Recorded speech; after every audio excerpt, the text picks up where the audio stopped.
ನಟ ದರ್ಶನ್ ಅಂಡ್ ಗ್ಯಾಂಗ್ಗೆ ಮತ್ತೆ ಜೈಲೇ ಗತಿಯಾಗಿದ್ದು ಸೆಪ್ಟೆಂಬರ್ 30ರವರೆಗೆ ನ್ಯಾಯಾಂಗ ಬಂಧನ ವಿಸ್ತರಣೆ ಮಾಡಿ ಬೆಂಗಳೂರಿನ 24ನೇ ಎಸಿಎಂಎಂ ಕೋರ್ಟ್ ಆದೇಶ ಹೊರಡಿಸಿದೆ.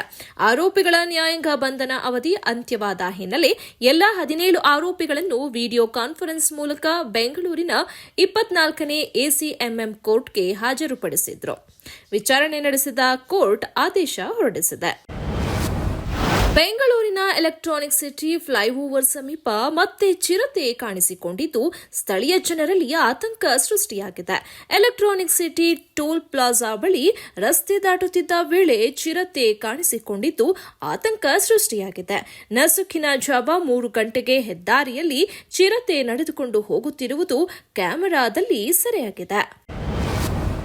ನಾಗಮಂಗಲದ ಗಲಭೆ ಪ್ರಕರಣವನ್ನು ಎನ್ಐಎ ತನಿಖೆಗೆ ವಹಿಸಬೇಕೆಂದು ಬಿಜೆಪಿಯ ಆಗ್ರಹವನ್ನು ಗೃಹ ಸಚಿವ ಡಾ ಜಿ ಪರಮೇಶ್ವರ್ ತಳ್ಳಿಹಾಕಿದ್ದಾರೆ.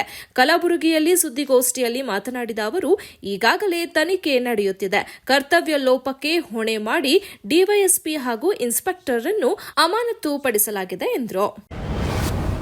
ಟೀಂ ಇಂಡಿಯಾದ ಶ್ರೇಷ್ಠ ನಾಯಕ, ಕ್ರಿಕೆಟ್ ಅಭಿಮಾನಿಗಳ ಅಚ್ಚುಮೆಚ್ಚಿನ ಕ್ಯಾಪ್ಟನ್ ಕ್ರಿಕೆಟರ್ ಮಹೇಂದ್ರ ಸಿಂಗ್ ಧೋನಿ ಸದ್ಯ ವಿದೇಶಿ ನೆಲದಲ್ಲಿ ಸಮಯ ಕಳೆಯುತ್ತಿದ್ದಾರೆ.